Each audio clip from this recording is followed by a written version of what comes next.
लगभग 1 किलोमीटर ससुराल रह गए तो सूरज डूब गया बाबूजी। दिन के डूबताई, अरे दिन के डूबताई वो के लागया नियरिया करई के ससुररिया चला।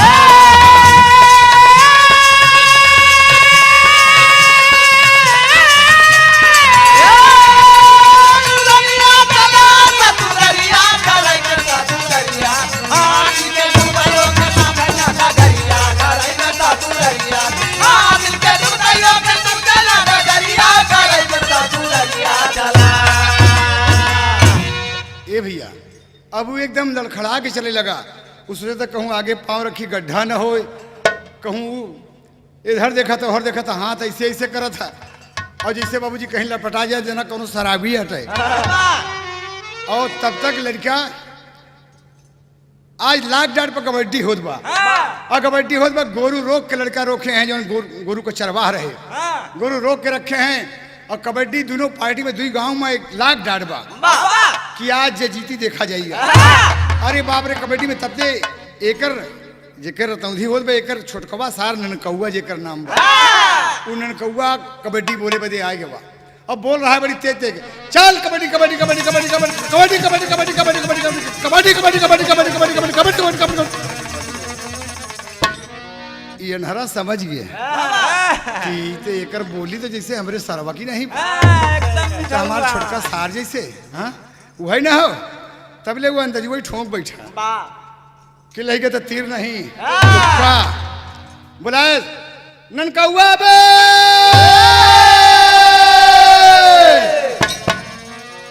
अबे ननकौआ।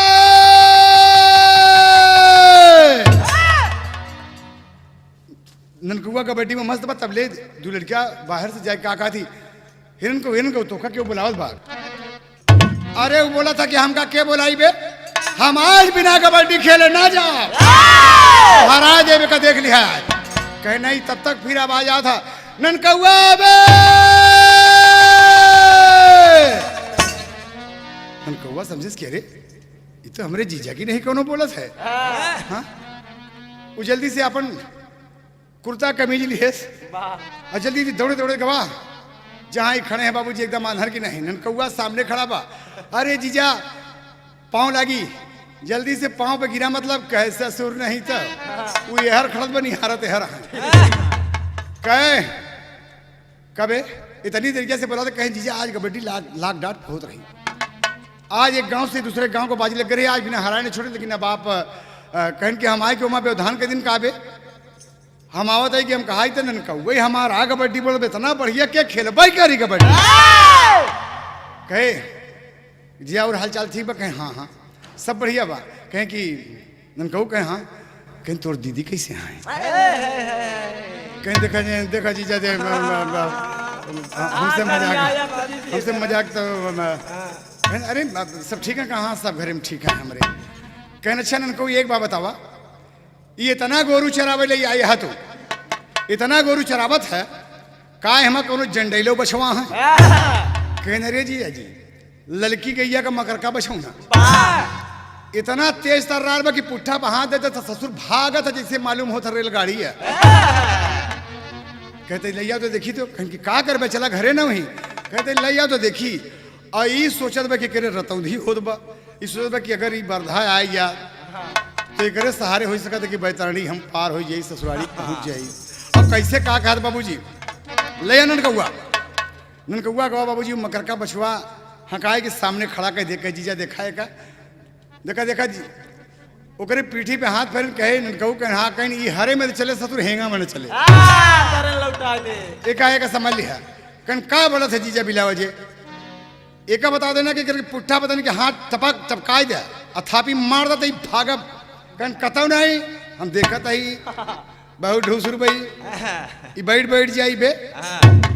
अजीजा पूछ पकड़े हैं, ये अंधरा पूछ पकड़े बा कि यही के सहारे में ससुराली पहुंच जाए। अब इतने में बाबूजी ननकौआ के गुस्सा लग गए और कहा था कि ननकौआ तो मार एक डंडा तो देखी तो ननकौआ गुस्सा में आएगा, उठा के एक डंडा पर्दा का मारा तड़ाक देखा। अब पर्दा आग बबूला होगा बाबूजी और अंधरा पकड़े बोकर पूछ अब बरधा भगा बाबूजी, पीछे पीछे लड़का चला जा रहा है। एकरे मन में यही बा कि यही बरधा के पीछे कैसे ससुरारी पहुंच जाई, नहीं तो फलाने ससुरारी ना पहुंच गया। अरे बाबरे चला जा रहा है, नार खोर खूंटी कांटा पूरा सरपताही डाकत की सिवाय डाकत की बरधा तर तर तर तर पीछे ही पूछ छोड़े वाला नहीं ना। इतना चुटा गए, इतना चुटा गए, तमाम खरोच गए बेचारे का। और जाके बाबूजी का होते एक तर्ज मिला यहाँ पे, कैसे देखा आप? वो बरधा पहुंचे तो कहाँ, जहाँ रोज बांधा जात रहा। अरे राम घुसुरी गया बाबा रधा, अरे घुसुरी गया बाबा रधा, सरियई मझारी घुसुरी गया बाबा रधा।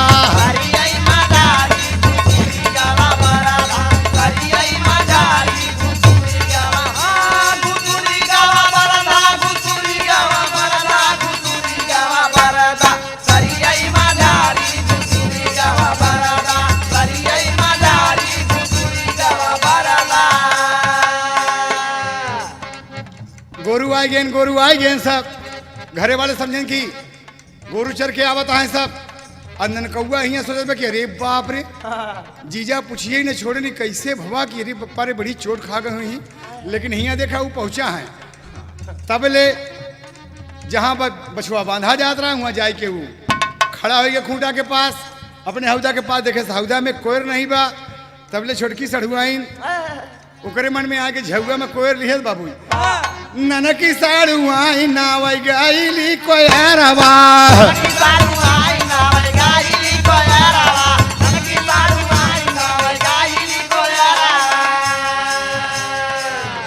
अरे बछवा का देख है, बछवा का देख है मन में कार लागवा।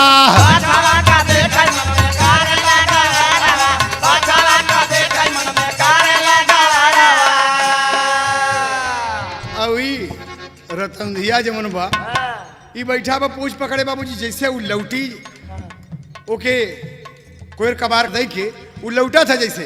और कैसे देखा था बाबूजी, रे ई तो बर्दमानी में ई मने कैसे ई जरूर कोनो बात ई चोरैया। तब ले बहिरे पहुंची बाबूजी और उठा के झुआ फेंक के, अरे चोर चोर चोर करके करा थारी घुसुरी गवा बरधा सरियई मझारी। अरे दौड़ा गाँव वाले चोर चोर चोर।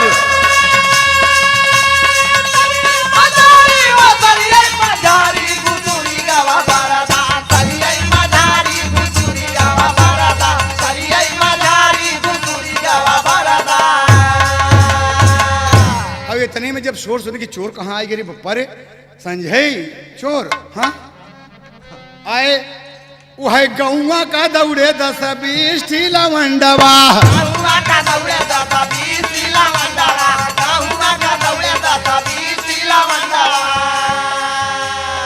क्यों के हाथे ऊपर कंडी, क्यों के हाथे डंडवा।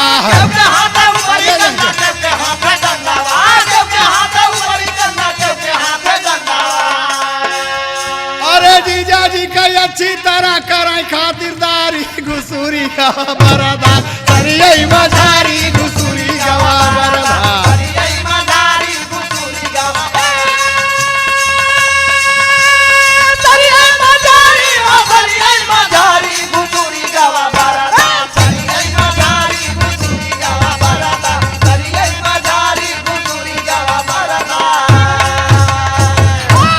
बोल चोर साले, दे डंडा दे डंडा दे डंडा दे डंडा।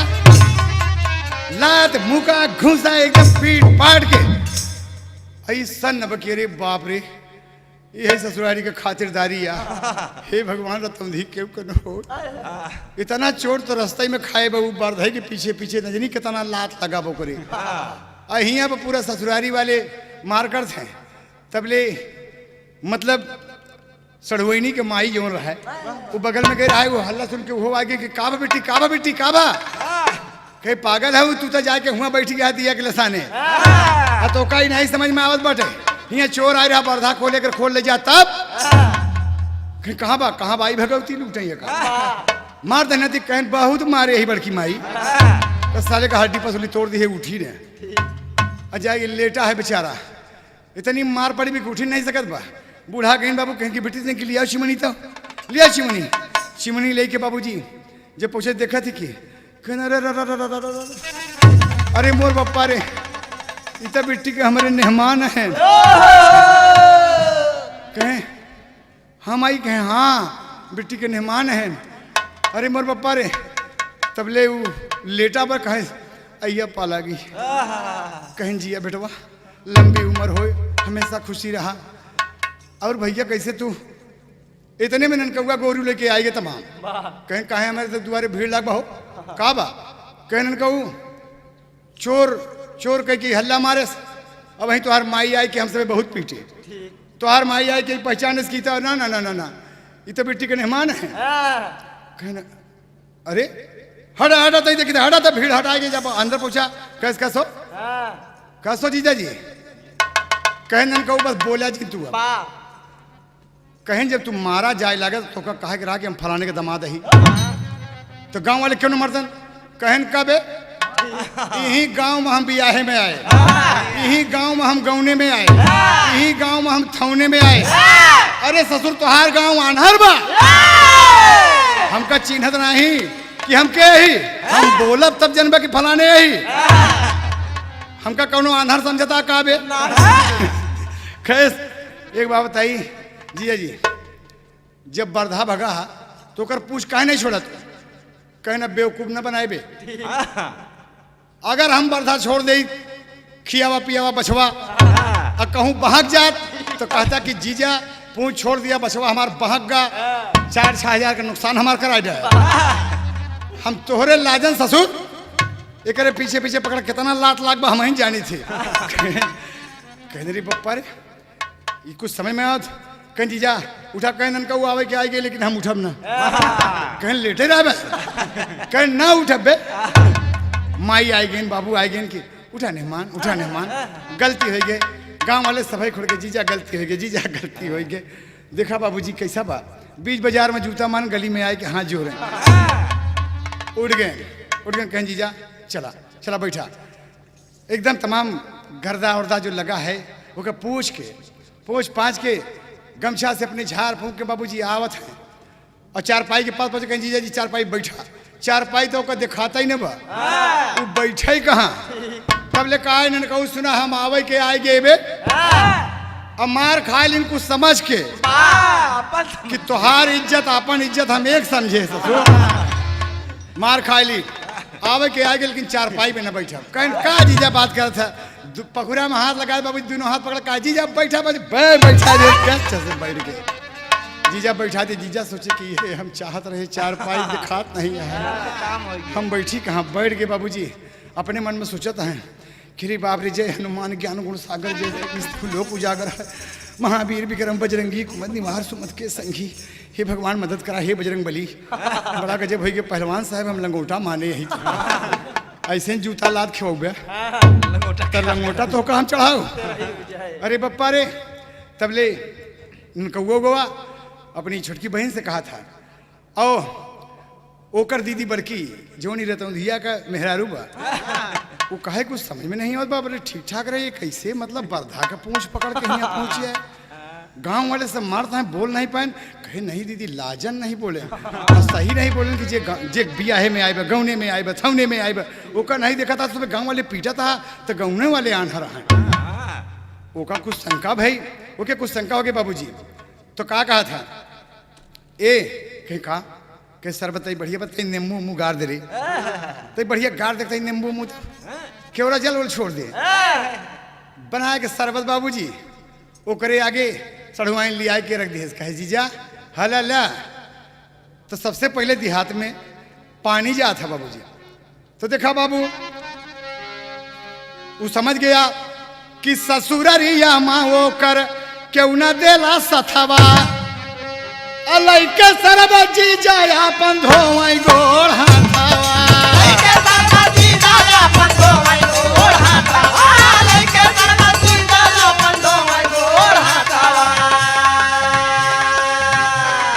अलैके सरबत जी जाया अपन धोवई गोड़ हाथवा अलैके सरबत जी जाया अपन धोवई गोड़ हाथवा एकदम खूब गोड़ हाथ बहादुर धोवत बा तो रहे बहरे सोचे काहे काहे ई लसर लसर काहे करत बा ससुर लिस लिसात काहे बा हां खा भाई अरे बड़ा मीठ लाग जब कैलस मुखारी घुसुरी गवा बरधा सरियै मझारी घुसुरी गवा बरधा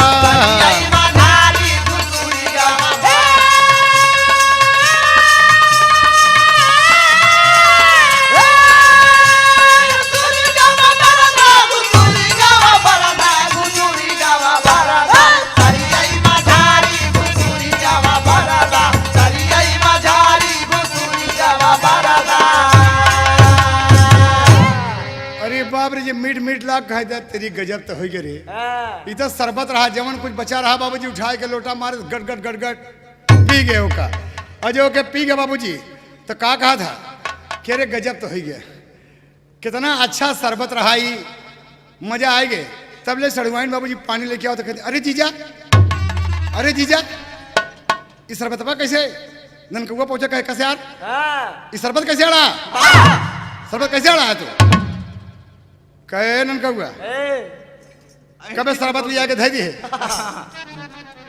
अबे सब मनई के दुआरे खिलाल टेम टांग दे दुआरे उजियर हो जाए यही गोड़े के लिए धरे हा आ यही तोहार ई कुकुर जी आए हा कुल ये सब सारे लागन लड़ाई और लागन लड़ सारे यहाँ पहुंच गए हम हाथ दर दर दर करते यही तब सारे सर बताई गड़ा वो एकदम दुरुस्त हो गया कि कसरे पर ए बेटी कहाँ दूसरा शरबत लियो कहीं कौनो बात नहीं न रहा दे लैया बाबूजी तो का होता शरबत वाला मामला तो ऐसे बीत गया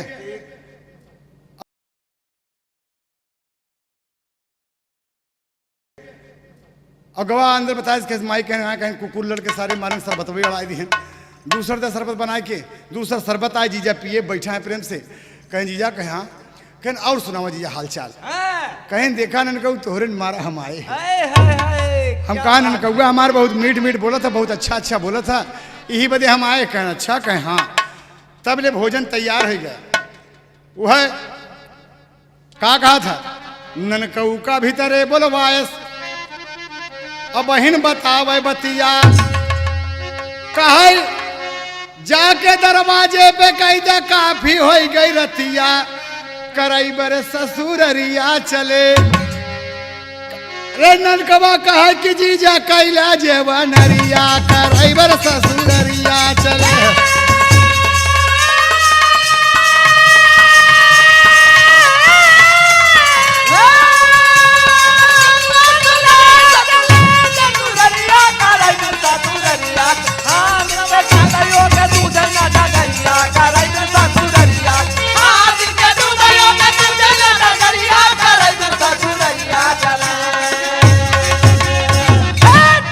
इतनी बात रही बाबूजी और का था बाबूजी इतने में आंधर जीजा ही बोलत थी कहन कहू सुना एक बात करे तोहरे दुआरे आएगे तोहार बछवा पहुंचाए दिन गांव वाले मारन हम सहे हमका उठा के ले आए चारपाई पे बैठा दी है कुकुर सारे लड़न शरबत अड़ाए के वहाँ दूसरा शरबत आए पिए हम बैठा ही आराम से लड़का लेकिन हम खाए न जा उस सोचत में पता नहीं रसोईया कहाँ बनी बा ई अंगना में बा कि दरवाजा में बा कि वो सारे में बा कि दुआरे बा हे भगवान हम कहाँ जाई पहलवान वीर बाबा लंगोटा देव ननकौआ कहा जीजा का बत कहना हम ननकौ खाब ना जौन कुछ खवैया रहे आयन पर खाए लिए हमार पेट भर गया है ननकौ कहन का जीजा बोला था तनी मेहनत से बिट्टी अरे सब बनाए हैं सब दीदी अरे कितना मेहनत किए हैं कि थोड़े बड़े का बनाए थोड़ा सा हम कुछ खाए के मिली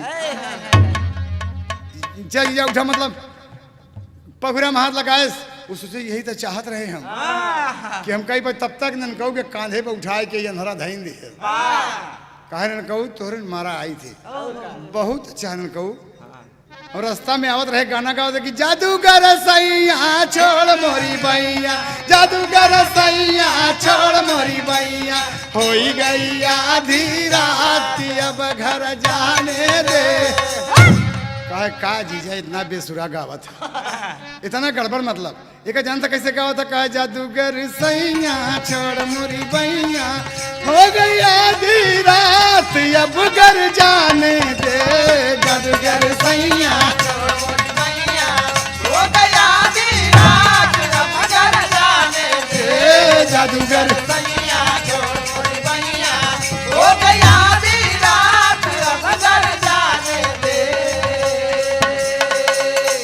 कहा देख दन कौआ तो अच्छा गावत है बे तो इससे गावत था जैसे रेडियो में गावत था हम तो उससे नहीं गा पाई थी ऐसे गावत चला के ननकौआ से भेंट हुई हमार कांधे में हाथ धरे बाबूजी सूरज की यही हमका रसोईया तक पहुंचा सकत है यही इतने में दरवाजा जो थोड़ी दूर रह गया दरवाजा थोड़ी दूर रह गया बाबूजी तो ननकौआ कांधे पर से हाथ उठा के जीजा तू आवा हम चली परोसवाई तब से सथवाई छूट गया आई बेचारा मुहार डांग तब दिवाली पर हाथ धरत जात बा दिवाली पर हाथ धरत चला जात बा अरे बड़ा गड़बड़ भाई ननकौआ कह कि जल्दी से थाली परोसा ये आवत है आई का काम कहे कि पावई ना मुहार यानी दरवाजा अरे पावई ना मुहार चला जाए पछवारे पावई ना मुहार चला जाए पछवारे पावई ना मुहार चला जाए पछवारे पावई ना मुहार चला जाए पछवारे पावई ना मुहार चला जाए पछवारे पावई ना मुहार चला जाए पछवारे पावई ना मुहार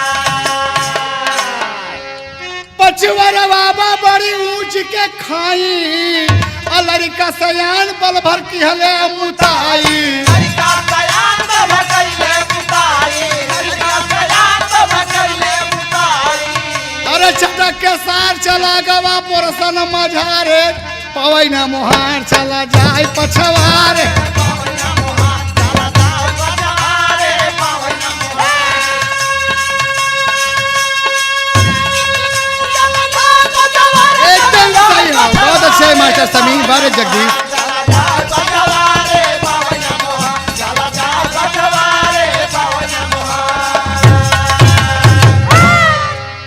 देहात में ऐसा होता कि मतलब पछवाई तरफ अक्सर लोग पिसाब उसाब करबे करती कौन लड़का तुरंत ही मूत के घर आई पछवाड़े चला जात बहु सोचते कि हे बजरंग बली हमका भोजन कराओ भगवान हे प्रभु और तब ले ऊपर इनके पाँव होकर अब वहां पड़ा गया छटका बाबूजी चला गया एकदम मतलब 10 फीट के नीचे 10 फीट के नीचे गिरा लड़बड़ाए के मतलब वहीं से बोला ननकौआ बे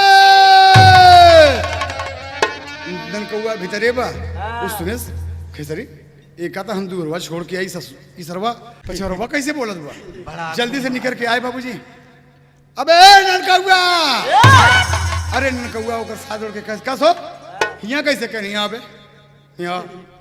यहाँ भलमनई के दुआरा तई सही सलामती खाई चौरी करा देता न बने हम सोचा खाए के पहले चला था परसों में कहा हम पिसाब साहब कही ली तो आई और तब ले हमका का पता मतलब कि अब वो तो दिखाता ही ना बहू वो का है अरे जीजा इतनी चौड़ी खाई बा कि एक जीप आवा था दूसरा जीप चली जाता बोला अबे अबे तो क्या इतना कहना समझ के तोर बाप जब यही कहीं कि बहुत अखबार पछवार बड़ा अच्छा भाई है ससुर अच्छा है अरे हाथ पकड़ निकाल बे निकाल हमका हाथ पकड़ के ननकौआ सोचे सके उल्टा चोर कोतवाल का डांटे से हाथ पकड़ के निकाले बाबूजी कहे कि